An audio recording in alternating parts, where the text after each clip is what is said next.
Para magbigay ng update sa ikalawang araw ng Metro Manila Shake Drill, makakausap po natin live si General Manny Gonzales, Head ng Oversight Committee on Public Safety ng MMDA. Magandang tanghali po, sir. Good afternoon po, ma'am. Una po sa lahat, sir, ano po bang assessment natin sa unang araw ng Shake Drill kahapon in terms of reception, participation, and yung kahandaan ng mga tao? Sa unang araw po natin, ma'am, I can say na maganda po ang kinalabasan dahil initially natin po namin ang unang objective namin yung full participation ng mga different sectors at saka yung mga barangay captain natin, barangay officials, yung mga constituent nila sa barangay ay nag-participate po. Ito magandang impact po dito na practice namin yung interoperability ng aming communication system and networking sa ibang quadrant and other responding agencies po. Alright. Sir, ito pong Shake Drill na isinasagawa nyo ay tatagal ng 4 na araw. Maaari po bang malaman kung ano pa ba yung mga inaasahan natin sa Shake Drill ngayong araw at sa mga susunod pang araw? Hanggang Lunes po yan, kung maaari po kayo makapagbigay ng ilan pang mga senaryo? Opo, sa ngayong araw po ongoing yung response mechanism at saka yung mga drills and scenarios. Sa Mandaluyong po ngayon, yung isang area doon nag-request ng air evacuation dahil may mga pasyenteng dapat maka-response kaagad po, no?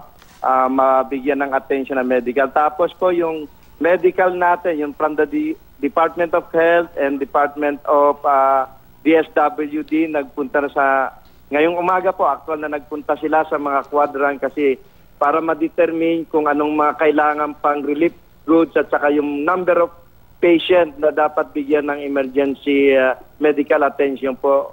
Ando doon sila ngayon sa mga quadrant. Dito naman po sa main operation center, andito po yung chairman, sino-supervise yung paglatag ng early recovery plan para po may balik yung basic services sa mga affected areas dito sa Metro Manila.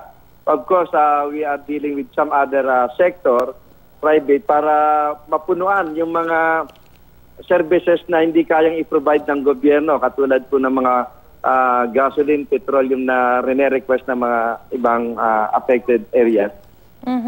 Okay, Ginoong Gonzales, maaari nyo rin po bang ipaliwanag kung bakit kailangan magtagal ng 4 na araw yung Shake Drill? Nais ko lang din pong bigyan ng context, no? Kasi nung nanggaling po tayo dun sa Leyte, nung nagkaroon po kamakailan ng earthquake po doon, ang sinasabi po sa atin ng lokal na pamahalaan ay talagang lagi nilang inihahanda yung sarili nila, lagi sila nagkakaroon ng mga drills. Pero nung actual na nagkaroon ng earthquake, hindi po nila nagawa yung dock cover and hold. Kumbaga, iba raw po talaga kasi yung pakiramdam kapag actual na earthquake na po yung nangyari. Paano po ba makakatulong tong 4 na araw na Shake Drill kapag yung mismong araw na mangyari yun? Ang prinsipyo po namin dito, the more na pinapractice niyo po yung isang bagay po, no? Katulad yung dock cover and hold at saka yung evacuation after the shake of the ground, para po maging instinct nato sa lahat ng tao, especially dito sa Metro Manila, na pagka gumalaw po ang ground, ganoon na po kaagad yung gagawin ng bawat isa. Hindi na ba mapapanik? Kasi po, alam natin na ang tao, pagka hindi preparado, napapanik po siya, ma'am, sa mga biglaang insidente. So malaking bagay po itong ginagawa ng Shake Drill na to. Alright, Ginoong Gonzales, meron din po kasi nagsasabi na ito pong Shake Drill na to, nasasanay po yung mga tao in terms of physical response dun sa kung sakaling mangyari nga po itong pinangangambahang The Big One. Pero yung psychological training, kumbaga, medyo wala pa raw po sa ganung level. Meron po ba kayong balak din or plano sa MMDA na magkaroon din ng mga psychological preparations para mahanda yung ating mga isip sa mga ganitong pinangangambahang lindol? Ma'am, mayroon po kami mga ganong effort po, ma'am. In fact, yung MDRIMC po, yung Metro Manila Disaster Reduction Council na pinamumunan ni Chairman Danny Lim po, meron po siyang nilalatag na rin ganon in coordination with the Department of Health. Kasama po yan sa gagawin namin this coming month kasi nakikita namin na yung kakulangan pa sa earthquake contingency plan, yung tinatawag naming Oplan Metro Manila Yacal Plus, i-implement po namin. Mayroon po ma'am portion doon, yung sinasabi niya yung psychological inclusion of the affected individual. Inano na po niyan ni Chairman Lim, andi kanina yung sa Department of Health, na i-consider din sana yung ganong mga aspeto sa drill namin, ma'am.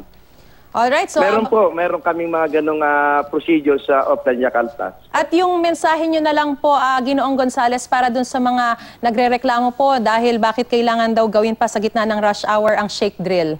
Nasa inyo po ang ere.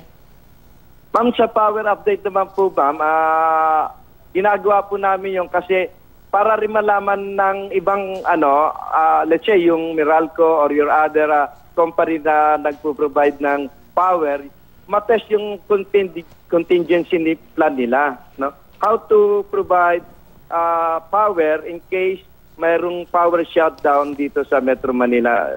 Kasi po alam namin na mayroon rin sila mga contingency plan. Then that's the time na matest rin po nila yon.